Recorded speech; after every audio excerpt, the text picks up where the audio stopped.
Hey there, this is Patrick Hayslip with Dallas Hockey Hangout. Third episode today covering Dallas's 8-3 win over the Oilers. Might hear my dog in the background. He's decided to join us. Benn Hayslip. We jump right into it. Had a lot of late games recently. Didn't have an episode for Calgary. I was on vacation, so kind of touch on that a little later. But yeah, to get into the game, I mean, there's just so much going on with this game, and like 99% of it is just so great for Dallas. I'm really curious to hear what everyone thinks about the magnitude of this win, because I really do think this is a statement win for Dallas. They went into Edmonton and embarrassed the Oilers. There's really no other way to summarize what happened. Going up 4-0 and the first is, okay, maybe you could chalk it up to Edmonton was sleepy. I know they're coming off a long road trip, potential trap game, but I mean, if you can't get up for a team that's been right there with you for the past couple of years, then what can you get up for? So I don't really like that excuse for Edmonton, but to get up 4-0 or get down 4-0, they had to pull Skinner. I think he's just the really unique part of this story and rivalry between these two teams, because he's played so well against Dallas in the playoffs, and those performances against Edmonton are probably a big reason why he still has a job with Edmonton. By all means, I'm not saying he's bad, but the team hasn't had a great start. Largely, Skinner has been inconsistent, and, it's always great to step up in the biggest moments, but that excuse and perspective can only take you so far when you lose a Stanley Cup. It's not always fair, but it is common, and, there is a fair criticism to be levied at Jake Oettinger, given that he hasn't led the Stars to a Stanley Cup. But I think most Stars fans would tell you that Jake was not the problem against the Oilers. They had a lot of other aspects of their game not clicking, and portions of their team maybe didn't align with the style Edmonton was playing. Dallas sort of lost its offense in that series, but I mean, I think that's what makes this game tonight so important, because in 2 games against Edmonton, I mean, Dallas has really shown that, they are serious threat out, not only just out west, but to the Oilers in their way of even just getting back to the Stanley Cup. I mean, yeah, they won in a shootout, but I mean, that's with the Smith in net, and, 2 wins in 2 games. There's definitely something to this narrative, in my opinion. I really believe that Dallas had that in their minds headed into this game, that, they're trying to send a message to Edmonton that, they're here again this year. I think the league is seeing that again. It happens every year, in which they sleep on Dallas. They get hyped about all these other teams that have made these trades. And, again, people are saying, oh, Dallas is going to make the playoffs. And yeah, who knows? But I mean, truly, this form of Dallas right now, as it's currently constructed, is looking very formidable. And I think the reason I feel confident in saying that is look how they're performing without some of their biggest pieces. So tonight, no Rantanen, no Harley, no Duchesne, is really impressive to come away with 8 goals. And really, Edmonton had no sniff of offense in the first period. So it's pretty insane that we could kind of talk about how the game is going and the magnitude of everything, and then really just not mention Connor McDavid's name once. So maybe we'll mention a couple times for the algorithm: Connor McDavid, Connor McDavid, Connor McDavid, Connor McDavid, Connor McDavid. But that said, I mean, he was just completely invisible in this game. And I've watched a lot of his games, certainly not as many as the Edmonton fans, but I mean, less than 20 minutes played. He's He's -1. He's got an assist, but I mean, I would challenge any person to tell you how that assist was accumulated and what he did to, spur that play. So, I mean, I couldn't tell you what assist that goal was on for them. And, normally he's driving the play with his shot, his speed, his entries into the offensive zone. And Dallas does seem to have him figured out. Now, obviously, over the course of a 7-game series, that's one thing.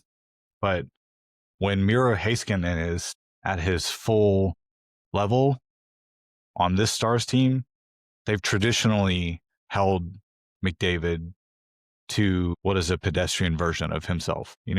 Miro was not 100%.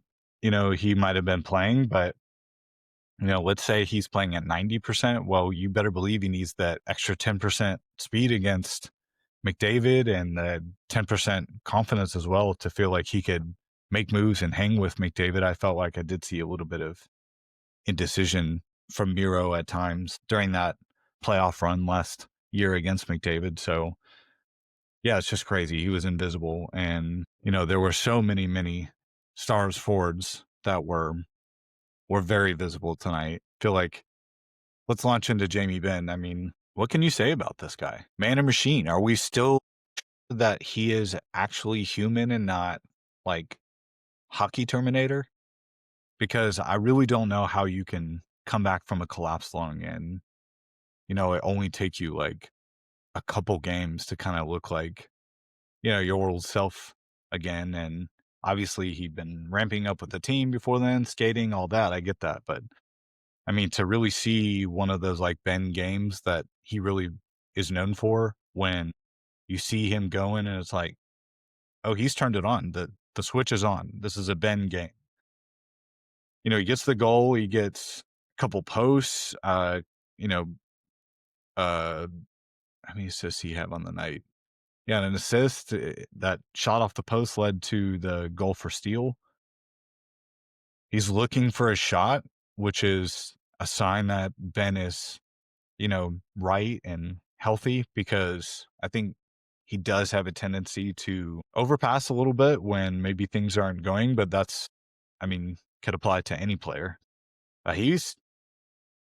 We get Jamie Benn anywhere near the form that he was last year, combined with the changes this team has made this year. The sky's the limit for this forward group. And we're just seeing this without Duchesne, and Duchesne led the Stars in points in the regular season. I feel like if you'd have told that to the like average hockey fan outside the market here, they'd be a little surprised by that. And they also probably couldn't have named that Matt Duchesne was the Stars' top point getter. So I can't wait to see him come back. I've been a little out of the news. So last I'd heard that he was at least traveling with the team, and, it would be awesome to see him get in a game coming up here and ramp up so that it feels like he has proper runway to get his game in order, and feel like he must feel like his season has kind of been blown up a bit after being so successful last year. So, but that said, I'm sure he would trade all of that regular season performance for a better performance in the playoffs. So the team is winning and they don't need Duchesne right now. So that's just luxury at the finest. And man, yeah, we'll just go quick hitter with these goal scorers here. Rope is always going to do what he does best, and that's drive the net and have an accurate shot and look to shoot. I like seeing his celly. I thought that was it just felt a little visceral from him. So love to see him starting to get going. 6th goal in the year. Miro picks up his 10th point on the season. Like, that's going to be a storyline I'm going to love following. But yeah, don't want to forget about Nathan Bastian. I'll probably do this a lot, but spoiler for 3 stars. Bastian's the number 1 star, in my opinion. I just love that. The guy hasn't been playing. Brandon gets suspended a game. And not only does he come in here and play meaningful minutes, but he's getting 2 goals, nearly a third. I love the celebration on the high stick goal as well. Like deny till you die type of thing. Got to sell it to the rest just in case it's close. But yeah, 2 goals, 3 shots. To see that he's playing 13 minutes and getting meaningful minutes so that Dallas can spread the play and the ice time along to the rest of their forwards. I think that's just so valuable, especially like this time of year when we haven't even hit Christmas break and we still have the Olympics to go. And there's just a lot of miles to be put on Stars tires, which collectively have a lot of miles on them over the past several seasons, given their playoffs runs. So yeah, I just thought Bastian was incredible, and I'm really curious to see how he fits into this team long term because, Rantanen's coming back into the lineup. Who do you take out? I love to see Ritskovian get on the board as well. I just love his tenacity and speed, and, that's getting to the front of the goal. So that's all you could ask for from a third, fourth line player. But yeah, back to Bastian. I mean, his size, if he can add some scoring and be potentially a guy that you could feel okay about moving up and down the lineup and or just moreover giving consistent minutes to, I mean, that's just such a luxury for Dallas because it does seem as though they've made a consistent effort this season to add some size on the fourth line. They get Fox back. They've got Bastian back. He had the injury early on this season, but he's definitely a guy that if he's healthy, he's going to be in every game. I think Dallas has the DNA at once for what they want to get out of the season. And I think that does start with a heavier fourth line and just overall heavier checking attitude this year. Everyone's probably heard about the 1% more that Stars head coach Glenn Gullison is looking for. And if they can just deliver that, a little bit at a time, that it'll add up. I definitely think it's a mindset, and it's important for Dallas to continue, checking, hitting nasty. Yeah, so we'll just we'll finish up some of these goals here. Steal, same thing, net drive, not banking on that goal having already gone in, going in there to ensure that it's in there. That's the type of player Sam Steele is. He's just going to ensure that the job is done right. On what to do, he's going to do it. Just love that you talk about, Bastian's potential on this team. If he could be anything like Sam Steele, then, man, Dallas really has one, because Sam Steele right now is, one of the most important players of the Star season so far. The stats may not show it, but I mean, he's got 3 goals, but, he's just been what Razor likes to call spackle, forgive me. Really been able to play up and down the lineup.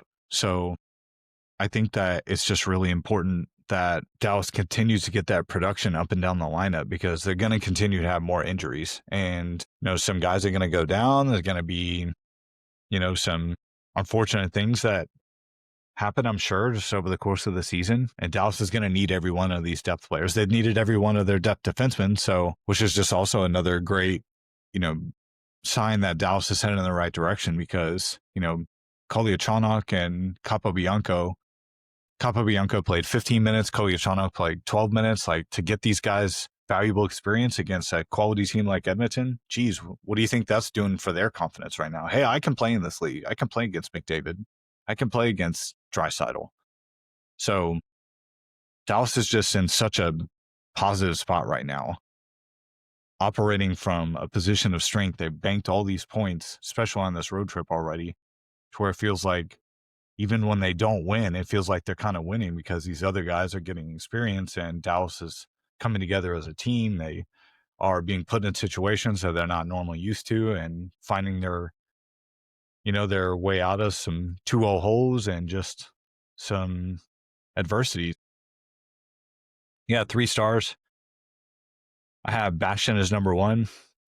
Wyatt Johnston, a goal and 3 assists is really hard to ignore. So going to give it the second one to him. And Jamie Benn deserves the 3rd star here. So, 400th goal. Again, man or machine, because I do feel like, Benn's here for the long haul, and he sees this team right now, and I think he's got several more years left in him. I don't think anyone should be writing his career off yet. I certainly am not. He can still shoot the puck. He still understands defense. His leadership is invaluable. His coaching with some of the younger players, less experienced players, has been very crucial, I'm sure. And you're going to need all of that stuff in the playoffs. So, maybe as the years go by, he gets less and less minutes, maybe sees less and less power play time. But at the end of the day, you want, as long as he can skate and keep up with the game, I expect Benn to still be putting some more goals in the net. So just want to take a moment to reset here. What did you guys think of the reverse retro jersey that Dallas announced today? Interesting rollout they had. I think probably got leaked, and Dallas was kind of potentially forced to pull the trigger on maybe announcing or showing the jerseys today. But I mean, when you look back at it, I think we all should have seen today coming, because I mean, what better day to do it than a day at which you're the only game playing? It's against the premier superstar player in the league. So, just from that standpoint, you're going to get a lot of extra eyes. It's, a rematch from Western Conference Finals. There's so much juicy storyline there. And then boom, you release the jersey and you got the entire hockey world talking about it for 48 hours. And I think Dallas definitely did that well. As far as the design of the jersey, I really love it. It's so tough to make these subtle decisions on colors, accents, logos. There's facets of it that Dallas is, trying to consider. I think the one that really interests me is just that, Dallas continues to stick with silver. You can see on these jerseys on my wall, and for the podcast listeners, I have some old jerseys, and, their accent color is gold. Gold has always been a pretty important part of Dallas's branding and logo. And Dallas when they made the change to Victory Green and their rebrand, they made a point to go silver. And I don't blame them for sticking with that. And while, I think everyone would want to see the old gold logo and all that stuff, but, I think the stars and the people that designed this deserve a really large amount of credit for taking some swings. And this includes all the other reverse retros, taking some swings on some, design decisions. But largely, I just love the star. The big star is back. Black is back. You got to cue AC/DC, but I don't have the rights to that. Back in black. I think it's awesome.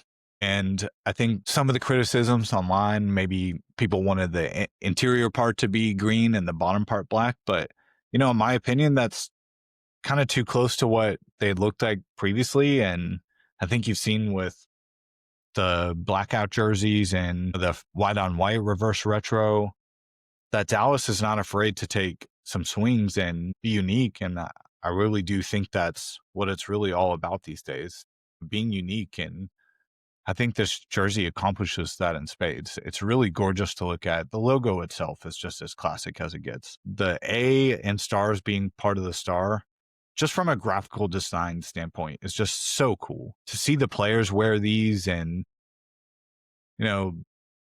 I do think the black socks, the black helmet, the black pants will also play into it. I do feel like it's a look, and that once everyone sees these on the ice, that they're really going to fall even more in love, and maybe some of the haters or detractors will maybe kind of see the light. I definitely am a Stars fan.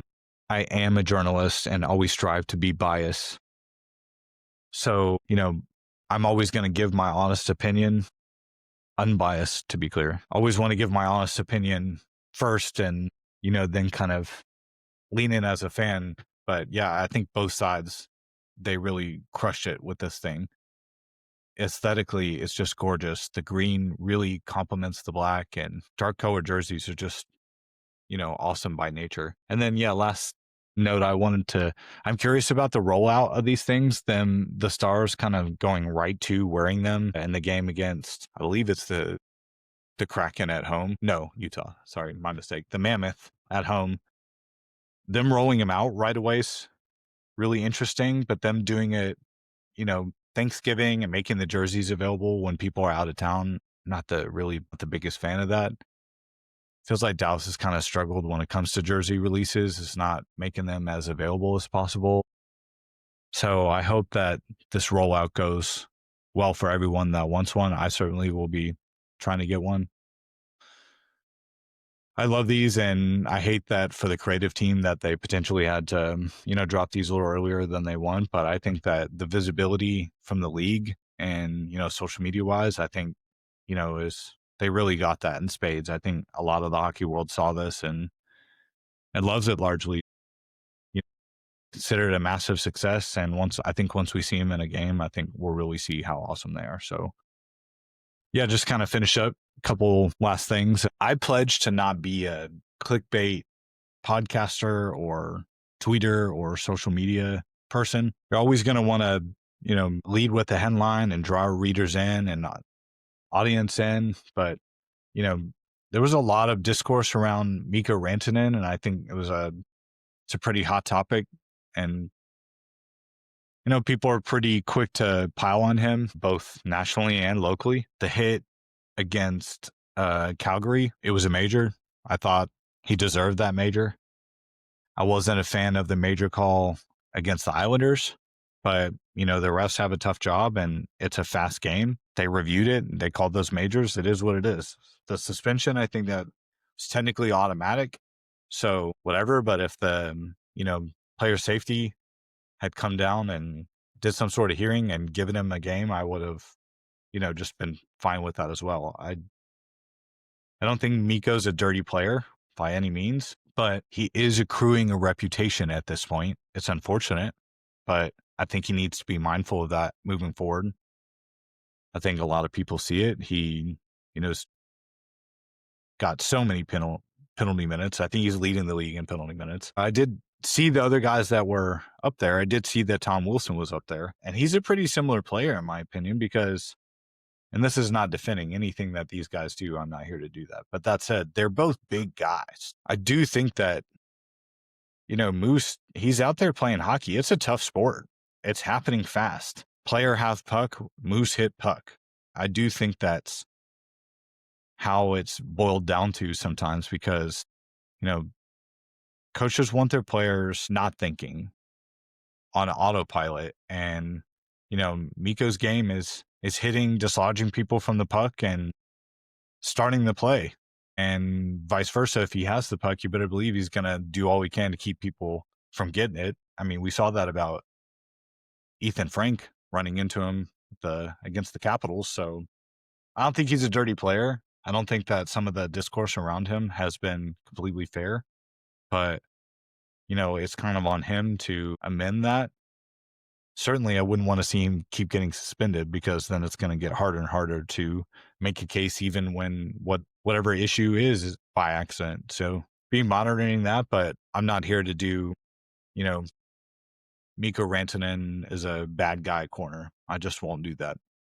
So, and I really don't think that Stars fans should feel like they have to defend him. And I don't think measuring amount of suspensions is a good way to, tell whether or not a guy is dirty or not.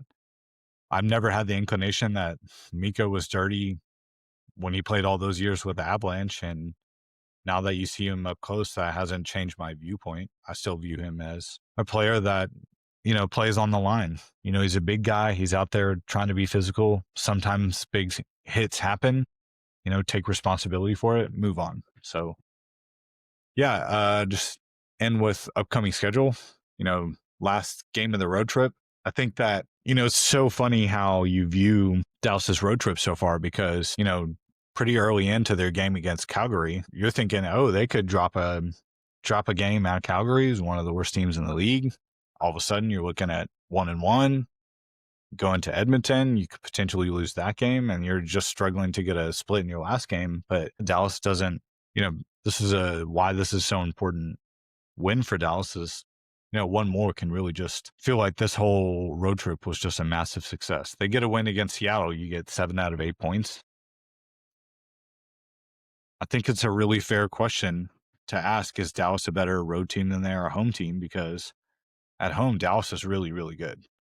Win percentages in the upper 600s, potentially 700 over the past, while. So they really bring that road game. It really helps when you put 4 in the first period, though, right? Want to see that moving forward. Razor was noting that Dallas is not the best second period team. So if that trend is going to continue, they need to continue to bring in first periods like this. So Seattle, I mean, look, they battled with Seattle 2-1 just earlier this month. It was not an easy game. This game's not going to be easy. Seattle's a good team. They've got a lot of speed. They've got a lot of grit. Marchment seems to be settling in. His classic score/trip move was hilarious. If you guys didn't see that, encourage you to look that up. National treasure Marchment is, even though he doesn't play for the Stars anymore. But yeah, I think Seattle has a really good case to be one of the last 8 teams standing in the West here. So I do think this is going to be a really challenging game. Be curious to see how DeSmith fares on the second night of the back-to-back, but we know that traditionally Stars have been able to really rely on him to stand on his head. And yeah, I wouldn't be surprised to see the energy lacking a little bit tomorrow just by human nature. But I think that, again, is why this win is so great, to see Dallas can spread out some of those minutes, some of the Stars' star players. If they need him a little bit more tomorrow, then they can lean on him a little bit more because they saved some of those legs. So yeah, overall massive win for Dallas. 8-3, no Rantanen, no Harley, no Duchesne. Dallas keeps it rolling. So happy to be on here doing these with you guys. Hopefully to get some more engagement and, pick up some more listeners. Email DallasHockeyHangout@gmail.com if you have any questions or comments, stuff you want me to talk about. I did have one last segment. Just wanted to touch on that. I got a chance to go to San Francisco over the weekend and check out a Sharks Bruins game. I mean, Macklin Celebrini, this kid, he's unbelievable. I watched a lot of him last season. Got a friend that's a Sharks fan and love to stay up late and watch those games after the Stars are done. But I mean, this kid's legit. I mean, they also have Will Smith. And man, Askarov, their goalie they got from Nashville, this guy's legit. And I think headed into the season, you're saying, okay, they've got these young players and, they'll sign a couple vets and they'll kind of show some progress, but not really expect to make the playoffs. And then all of a sudden they're getting this play from Askarov. I mean, they're a serious playoff contender at this point with the way Mac's playing. I like calling him Mac. I would love to hear his real nickname. The Sharks game, the environment was great. Really dig the in-arena experience. They do it great. Fans were great. I think it also put in perspective how great Dallas has its arena experience going. I really do think that Dallas crushes it. If you need a sign for how great the Stars in arena experience is, just go see another game. Like the Sharks was genuinely really good and it just wasn't on the Stars level. So, but that said, I mean, it was so great to see another game. And I mean, it was 2 Sharks get up, Macklin, incredible power play goal. And then Boston just battles back. Pasta puts the team on his back, cuts it to 2-1, and it was very close game late in the third. San Jose came up with empty netters. It was really great to see a game like that in person and just get a fun look at a budding star. Can't wait to see them coming up, in a couple weeks. Friday, December 5th. That's going to be a big time game. Friday game. Spotlight's going to be on the Stars and Sharks, and it's been a hot minute since both those teams are a game of that. A matchup like that has been kind of featured probably since Cinco de Mayo.